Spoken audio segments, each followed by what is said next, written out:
In 2025, I have been keeping track of all of the meals that I've been making and sharing these videos on a playlist. So if you've been watching all of them, this is meals number 6. The time frame for this is March 10th, which was our last grocery shopping day, to March 24th. Now these get posted a couple weeks afterwards, so that's the timeline that we're working with, is the 10th through the 24th on this video. And if you're looking for any of the other videos as we've started in January, going through March, make sure that you check out those other videos that are linked in the description. If you're just meeting me, my name is Amy Cross, and this is the Cross Legacy, where I teach you how to save money on groceries. I spend $135 per person for our groceries per month, and currently for the last year, it's just been my husband and I here, so our grocery budget is $270. We post all of our grocery hauls here on the channel, and then this year we have been working really hard to make sure that you guys can see what kind of meals I make with the groceries that I buy. So some of the things that I cook are for busy nights, and I do something really simple, or I batch cook things at least once a week. So I have meals in the freezer I can pick out for another busy night. And I do like cooking some things that are kind of fancy or harder occasionally, not more than once a week. And so it's kind of nice to see the different fluctuations of the meals that we're eating and how we're getting wholesome meals into our diet. So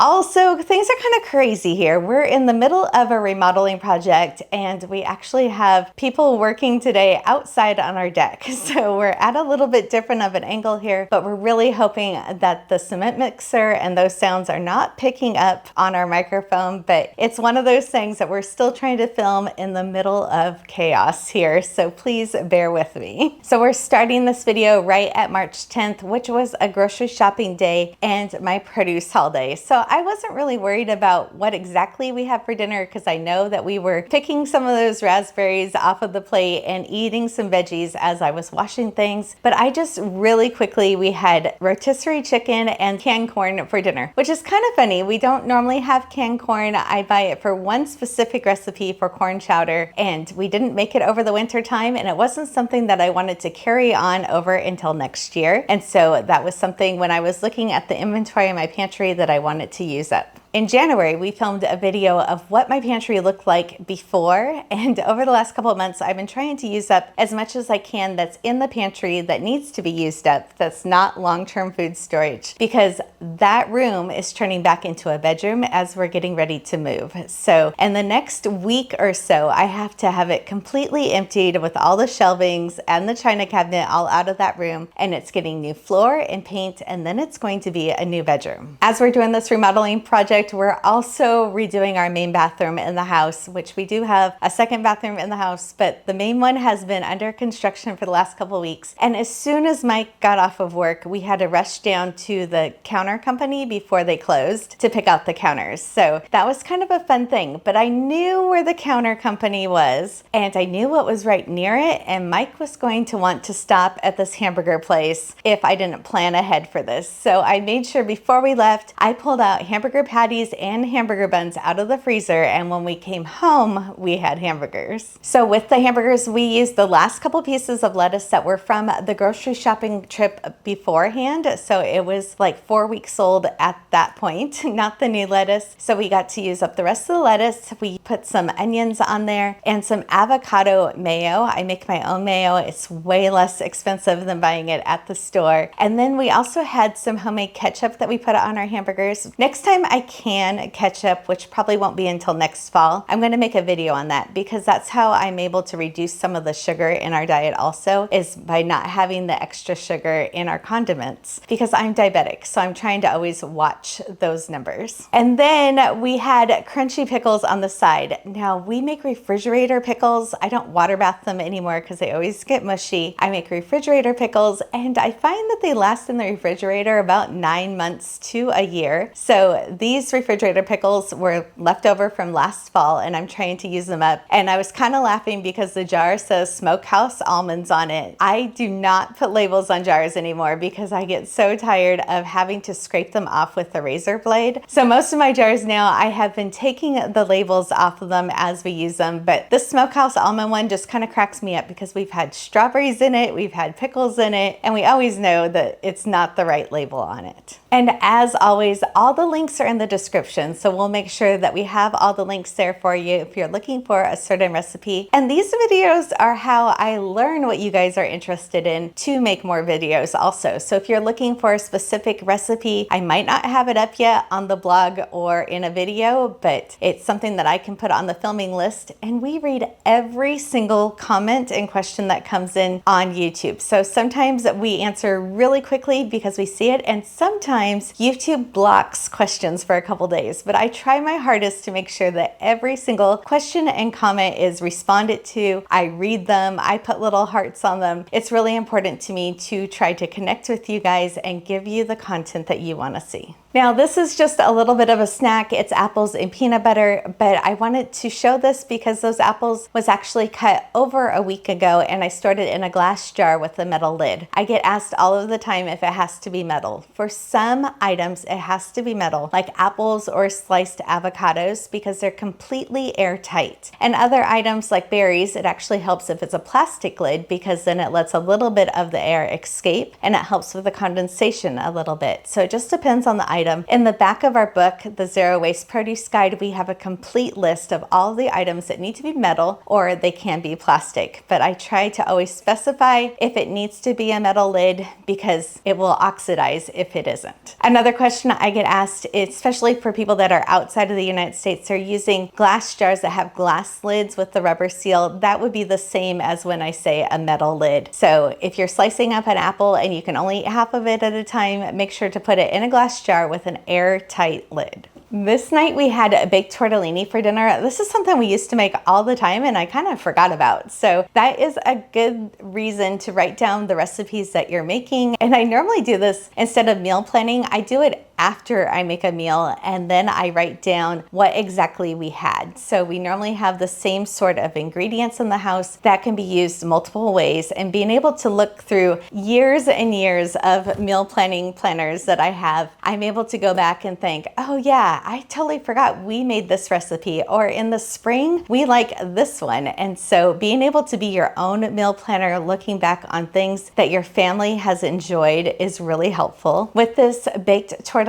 you can either use frozen tortellinis, which I actually had a little bit left in the freezer I wanted to use up, or you can use the dried shelf-stable tortellinis. If you're going to use that, you want to make sure that you do cook it a little bit ahead. If you're using the dried tortellinis, I would boil those for a little bit before I put them into the sauce. But the sauce I just made with ground hamburger, there was onions and zucchini to kind of stretch out some of those servings, but I like being able to sneak in the vegetables because Mike will eat it in the meal, but not necessarily on the side. And if I'm trying to sneak in vegetables for somebody that won't actually eat the vegetables, I'll make sure to peel it first, and then it's not as noticeable. To this, I added a little bit of sauce that I had left in the fridge and some diced tomatoes, and then I added some fresh parsley and basil. But this is kind of the base ingredients that I use for making this tortellini bake, but also making zucchini boats. So if you're making extra for the night that you're making dinner, this is a great thing to freeze. If I'm making this for zucchini boats, I will normally cook the zucchini fresh and then just reheat. This is a great meal to make as a freezer meal. So sometimes I will make this just as baked tortellinis, and sometimes I will just keep the meat mixture separate before I add in the tortellinis, and then I will add that onto zucchini for like zucchini boats. So it's a good thing, especially when you're getting like garden harvest zucchinis in and want to use them up. You already have done the hard work of making the meat sauce for it. I think I ended up making like 4 to 6 dinners when I made it that night, so we had extra to go into the freezer, which was really handy to be able to pull out later. So most of this I made on the stovetop, and then I just added cheese to it and added it into the oven for a few minutes and just let the cheese get all bubbly. Now in this, I did do some fresh basil that I had got from the grocery store. When I first got that basil home from the grocery store, it was about 8 inches too long and really overgrown. So I knew I could cut off all but the first leaves on the plant and use those for the recipe. But then I was also able to repot that basil, and it's sitting on my windowsill right now. So that will continue to regrow this spring, and I like being able to buy the fresh plant of basil instead of buying basil that's already chopped up. The parsley that I was using for this recipe was actually over 6 weeks old in the refrigerator. If you'd like to learn more tips on keeping your herbs fresh, we have some videos for that, and I'll make sure to link them in the description. So this night we were actually eating up some leftover fried rice and some chicken that we had left over from a couple days before. And the reason we were doing that was because we were getting ready to leave out of town. So I wanted to make sure that we could eat up leftovers that we had in the refrigerator right after Mike got off work and we could hit the road. So we have been traveling a lot to the location where we want to buy a house to check out the houses over there. And it's a 4-hour drive either way. So we were able to go over to see another house, not the right one yet, and go to a very special birthday party. But we ended up spending the night, and I was planning on us spending the night. So I made sure that we brought things that we could eat and not have to go out, because that has been our 2025 challenge of not eating out. And so far we're like at the end of March and we have not had fast food or drive-through or any kind of takeout this whole time. We have went out 2 times for special occasions. When we were traveling, I made sure to plan on my last grocery haul that I had bought some extra snacks and some extra special things that we don't normally have, because I wanted to make sure there wasn't any temptations when we stopped at gas stations. So we got extra beef sticks and I brought cheese with us. And then I also had some hard-boiled eggs. I brought some apples and oranges, and then we always have a lemon with us because Mike drinks lemon tea every morning. And then I also brought some protein drinks with us. We had some pretzels and trail mix, and those were just kind of the snacks that we had for traveling. I kept the cold things in a small cooler with some ice. And then we also had some of those race day cookies that I had made previously and had frozen the dough. So those cookies I was able to bake up really quickly right before we left. And then we had all of the extra snacks that we needed, and we ate at the birthday party. And then we drove all the way home without stopping and getting any takeout, which I think is a huge win. So if you hear me say that we're moving and this is a surprise to you, I've been talking about it for a little bit. We don't know where we're moving, like what house or location, but we know which area in town that we want to be in because our family is there. So we are moving to be closer to our family. It is a 4-hour drive from where we live now, and we're still going to be in Washington. So we're not going to be on the wet, rainy side of Western Washington. We're going to be on the drier side. So right now we're kind of in this middle of this transition and trying to figure out where we're going to live, how soon we're going to list this house, what all we'll need in the house while we're packing up. And we don't know right now what's going to happen in the next couple months, but we're having faith that we will find the perfect location that is our next step for our family. And it's kind of funny, it was late at night, like after midnight, everybody was sleeping. I was trying to be quiet, and we hit 50,000 subscribers on YouTube. So I was jumping up and down and trying not to squeal, and I took a little video of it so we could post it right that second on Instagram. But so exciting. We have been working on this YouTube channel for over 3 years, and just to see that we are touching and helping over 50,000 followers right now. And since that night, and March overall has been our biggest month ever of growth on YouTube. So make sure that you're hitting subscribe and you're engaging with the comments on these videos, because it helps push it out to more people. And I just know that so many people are struggling with having groceries in their house right now. When we got back home, the first thing I did was go down to the freezer and pull out things that we could have for the next couple days, because a long road trip like that is really exhausting for me. And I wanted to make sure that I had some easy things. So that night I pulled out items to make pizzas. I pulled out some taco meat that was already prepared in the freezer, and I also pulled out a brisket. And we'll kind of talk through these things as I make them in the next couple days. But that first meal that we made right when we got home was Mexican quinoa. I have this recipe on the blog. It's actually one of the first recipes I ever put on the blog 3 years ago. And I like it because you can make it so it's totally vegetarian and it has a lot of nutrients in it, but it's a one-pot meal that only takes 30 minutes. So with that Mexican quinoa, and I was looking down in the freezer, I also realized that we had some corn on the cob still down there from last summer that I had put in the freezer. So I grabbed those out of the freezer when I was grabbing things, and I put those in the oven to start defrosting them and cooking them. And then I just chopped them off of the cob. Our chickens were very happy to get the corn on the cob as a special treat. But the corn, the taco meat, adding some of the Mexican quinoa, I made really loaded it nachos. So it had tons of veggies. I had some chopped peppers and jalapenos that I added to that. And within just a couple minutes, we were able to have dinner, and we sat on the couch and watched a movie while we were eating nachos. And it was just a very relaxing end of the weekend. So I normally get one bag of chips for just the two of us every time or other time that we go to the grocery store. And when I open up those large bags of Costco tortilla chips, I make sure to store the rest in glass jars. So normally in a gallon-sized glass jar, and they'll stay fresh for about another 2 months after they're opened up. So we don't have chips that are going stale, and we don't feel like we have to eat chips all of the time. I have found over the years that I prefer to have the tortilla chips and then make nachos instead of buying the crunchy shells. So the crunchy shells, it seemed like we were just letting them go bad. They would get stale really easily because we don't eat 12 tacos at a time. And so buying the chips, they ended up giving that same texture and the crunch that you want. And we were able to keep the chips fresher longer. And then the other option that I do a lot is I will buy tortillas, and flour tortillas I will put in the freezer. So we have almost a year's worth of tortillas in the freezer pretty much at any given time. And I buy corn tortillas, which the large package of corn tortillas will actually stay fresh for over 6 months too in your pantry. So between all those different ways, we have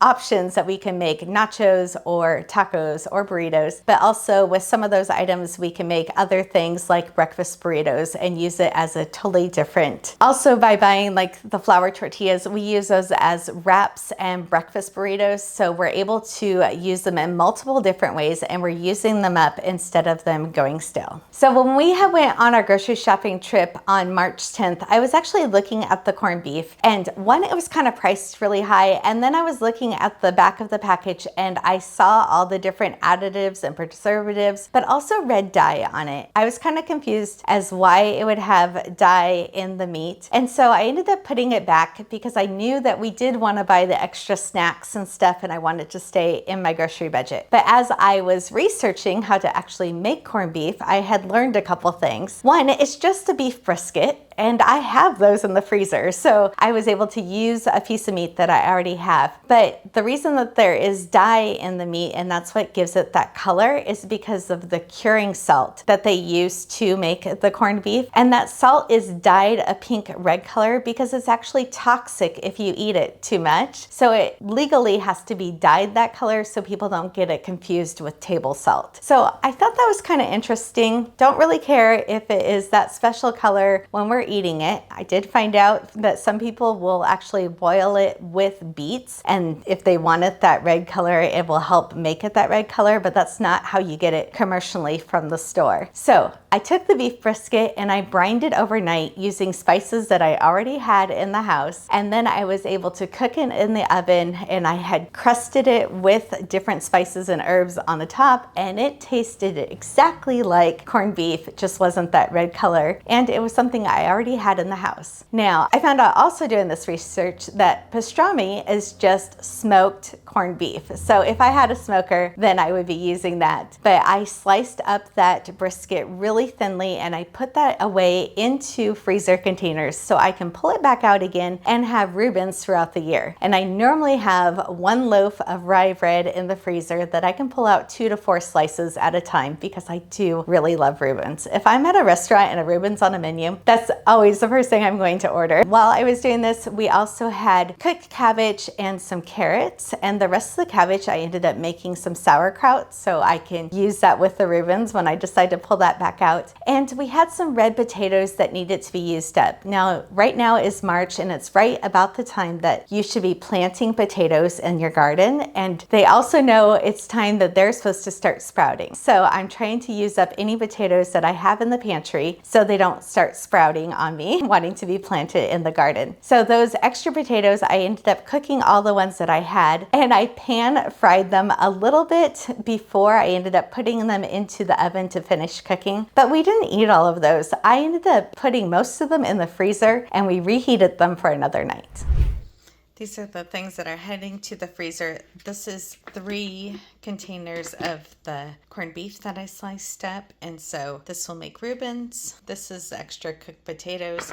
I'm going to put these in the freezer and then we can just reheat them. And then this is the quinoa that I made yesterday, what was left of it. So there's some quinoa there with the cheese. And then I have a couple peppers that I'm also putting in the freezer that has the quinoa in it. And then I put our chips in a glass jar and then they'll stay fresh normally over a month. So those are in the glass jar so we don't eat them all right away and they don't go stale. So this is kind of a little bit of the meal prep that I'm doing so we have extra meals in the freezer. While I was in the pantry getting out the potatoes, I also noticed that I had some red onions that needed to be used up. So I made some pickled onions really quickly, and it's a great way to use up the onions, and they last for a really long time this way in the refrigerator. But they're perfect for adding to sandwiches or hamburgers, but we like them also on top of our salads. So if you would like to learn how to make pickled onions, we can make a video for that. And I also, as we're trying to use up things in the pantry that we weren't using, I made some more of that applesauce. So if you saw one of the previous videos, you saw me talking about how I'm using the quarts of pears that I canned. Honestly, like in 2021, they need to be used up. And those big jars are just too large for our family now. And so I have been cooking those down and making them into pear sauce. And the pear sauce gets gobbled up. So it's kind of fun to use something that I canned and preserved one way and we can use it a different way and it's actually getting eaten. And so I'm really glad that I thought to do that. And I've been doing that and getting rid of a lot of those quart-sized jars. I have newer jars that are only the half pints or the pint sizes, and that is much more manageable for our family size now. With those things that I pulled out of the freezer, some of those were the gyro pita breads. And now I like keeping those because we make gyros, but they're also perfect for a personal size pizza. And we do that often. Instead of making our own dough, I will keep the gyros in the freezer and then just pull out what we need at one time. So we are able to have, this time we had Hawaiian pizza. I hate black olives. Like, it's one of the only things that I really despise and everybody in my family will eat is black olives. But Mike was able to put black olives on his pizza and I was able to keep it way away from my pizza, which made me really happy. We also shredded up the rest of the mozzarella cheese and I put that in a glass jar with a metal lid. And that way Mike was able to have these for lunch a couple more times with the rest of the ingredients, which is really handy for him to be able to make a quick lunch. We both work here at the house and we're together, it seems like 24/7. So we are able to eat leftovers as lunch, but to make your own pizza and get it cooking within just a couple minutes is really handy. Now, I am not a morning person. I am a night owl, like 100%. I'd rather do something at midnight or 1 o'clock in the morning than any time before 9 a.m. I still eat breakfast when I get up in the morning, but I prefer not to have to make it every day. So on this day, I was making some eggs with a bunch of veggies that we had in the refrigerator that I wanted to use up. And then I was able to portion them out and put them in the refrigerator so I didn't have to make breakfast again for a few days. But with that, we had fresh spinach that is almost 2 weeks old at this point. And then we had a little bit of leftover cabbage and onions. I added some peppers to it. Any little odds and ends that I had, I just added to those eggs and then I was able to eat that up in the next couple days. I jiggle my water bottle every single time I pick it up. If it has ice in it, it means that I've washed it and it's fresh and I can drink it. I don't care if I just washed it an hour before. It's one of those mental things that I have to jiggle it every single time to hear the ice before I take a drink of it. But I get asked a lot what we drink. I drink 2 of those water bottles every single day. So sometimes I will put flavoring in it like liquid IV or other hydration packets, but most of the time it's just plain water. But I was just kind of laughing at that jiggling sound that I do. So is anybody else a jiggler? At Christmas time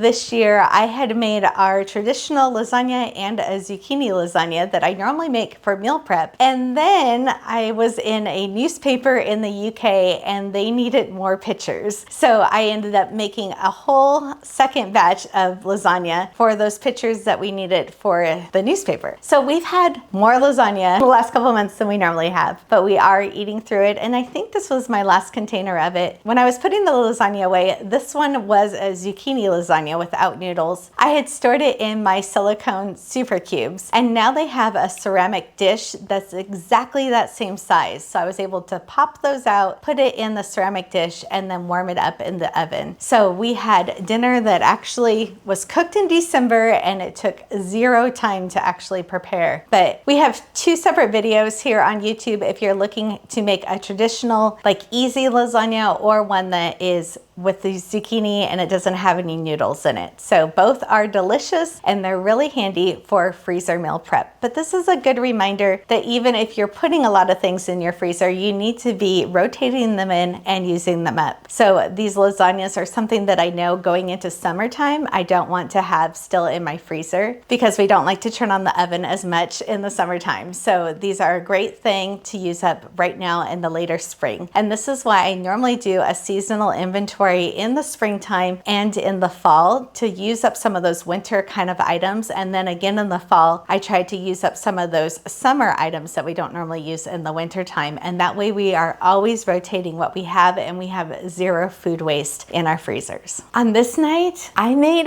pork chops that I had in the freezer. I divided these up between a Costco package, so I was able to get multiple meals out of it. And then since we're trying to use up some of the items in our refrigerator from fall, so like apples, we don't normally have those in the spring and summertime. I want to use up the apples and some onions. I made like the best meal, and I'm so proud of myself. When we sat down to eat it, Mike's like, you need to write this down immediately. So I took a couple bites, and then I actually started a Google Doc writing down all of the details of what I used to make these pork chops, which I'm going to be making again soon because we had extra pork chops when we had bought them. So I'm going to keep trying to test this out perfectly, and then we're going to put it up on the blog. So if you want the best pork chop recipe, make sure you're hitting that newsletter button in the description, because as soon as we have this all put together, we will send it out on the newsletter, and we'll probably end up eventually making a video for it also. But it was so good. And then I had some mashed potatoes that were left over from January or February when I made meatloaf, and I was able to pull those out of the freezer and have mashed potatoes with these pork chops that were just perfect. They were perfect. And there was caramelized apples and onions with it, and it just made this perfect little gravy on it. It was so good. So I did write down exactly what I did so I'd remember how to do it next time. So for this, I actually used shredded zucchini, oatmeal that I had ground up in the blender to make flour, some eggs, some applesauce, some Greek yogurt, a little bit of chocolate powder, and a little drizzle of maple syrup. And I made brownies. Like, come on. These are practically like breakfast. I felt good about eating them any time of the day, and they were delicious. So if you would like the recipe for these healthy brownies, make sure that you comment and we will send you a link. Now this item I actually didn't make right now, but we were talking about it and wanted some pictures for social media, and I had 2 jars left of dandelion jelly left in my pantry. So why I'm even mentioning this is because it's the right time of year. But I heard the lawnmower start, and I went rushing out there to go pick some dandelions so we could get the perfect pictures to repost the dandelion jelly this year. But if you have a no spray yard like we do, know that dandelions are an edible flower. When you make dandelion jelly, it actually can help sometimes with seasonal allergies because you're getting a little bit of that pollen into your system. But also the dandelion greens are edible, and you can use those in salads. I remember my Aunt Bee telling all of us cousins to go out and pick the dandelions out of the yard because we were going to eat them for lunch, and it just was a normal thing when we were visiting her. But make sure that your yard is no spray if you're doing that, that you don't have any animals that are using the backyard or your front yard. I still do wash them in the vinegar wash when I bring them inside. But I was kind of cracking up. I was looking at some edible flower seeds on Amazon, and it came in this big package, and there was like 25 different flower seeds for edible flowers, and dandelions was one of those packages. Now I cannot imagine actually planting dandelions, maybe in other parts of the country, but since it's spring and we have them in our yards, definitely use them. I quickly took a picture of Mike's raspberries before he took them down to his office to eat them, but it had been officially 2 weeks since I had bought the raspberries, and I wanted to make sure that I documented it. Make sure when you are getting berries that you're following my tips, and raspberries and blackberries will last 2 to 3 weeks, and strawberries will last 3 weeks. You can get grapes to last 4 to 6 weeks, and blueberries last the longest at 6 to 8 weeks. And especially especially as we're moving into berry season and you can get them more locally, you can keep them fresh for an extended amount of time. Now, berries is one of the very first things that I had started talking about on the Cross Legacy, and I had a TED Talk because of it. So I am happy to help answer all of your questions for berries so you have zero produce waste. And make sure that you're checking out our book, which is called the Zero Waste Produce Guide, and also our grocery planner. If you buy those together, they're on a bundle deal on our website. And there's also a discounted coupon code, and that is all linked in the description. Or they're also available on Amazon. With Amazon, if you have Prime, it's free shipping, but there's no discount code. So either way that you buy them, it's supposed to work out exactly the same for pricing. We had a very long day of moving food storage from our pantry down into our little tiny Harry Potter closet, which there's a video for that to kind of show that awkward space that I get into, and my body was sore. Those buckets are really heavy, and we were maneuvering them into tight spaces to make sure that we kept the food storage here in the house as other things are going over to a storage unit as we're getting ready to stage our house to sell. But that night we ended up stopping for a little bit and having a nice salad for lunch. I had all the items prepared in the refrigerator so we could eat a salad real quick. And for dinner time, when we were completely exhausted, I was able to pull out some frozen enchiladas that I had made for meal prep way back in January, and we were able to have dinner within just a couple minutes. And I love that in the enchiladas, I am adding extra beans and vegetables in it, so you can literally have one enchilada that is loaded with goodness and not worried about a bunch of sides, and everything is just wrapped up in that tortilla, ready to go. This was another super busy day. Like, our bathroom was totally getting gutted, new flooring, there's new toilets, new everything in there, and so it was loud and busy. I'm trying to move packing things out of here. So for lunch, we just had French dips. Now, the meat for the French dips was actually left over from a roast that I had made a while back, and every time I make a roast, I always slice up the extra really finely, and I put that in a glass jar in the freezer. So I was able to pull that out, and some Hawaiian rolls that we had in the freezer, along with those potatoes that I had made back on St. Patrick's Day. So we were able to warm up dinner within just a few minutes and sit down and eat. And as we're wrapping up where we were on the calendar and for these meals, on the 24th is the day that we filmed the taquitos. So we ended up having those as a late lunch, early dinner, and that's all we had. We're taquitos for dinner. I like when on content days, it's a recipe that we can also use as a meal, because I am tired at the end of a content day, and that way it's super easy. But those taquitos are perfect for also adding to the freezer and being able to pull back out for different meals, lunches, or snacks, and they're full of wholesome ingredients. So make sure that you're checking out that video. And then in another couple weeks, we will keep doing these meal prep videos, telling you what we've been making and what's going on in our lives. And I'm so thankful that you follow along.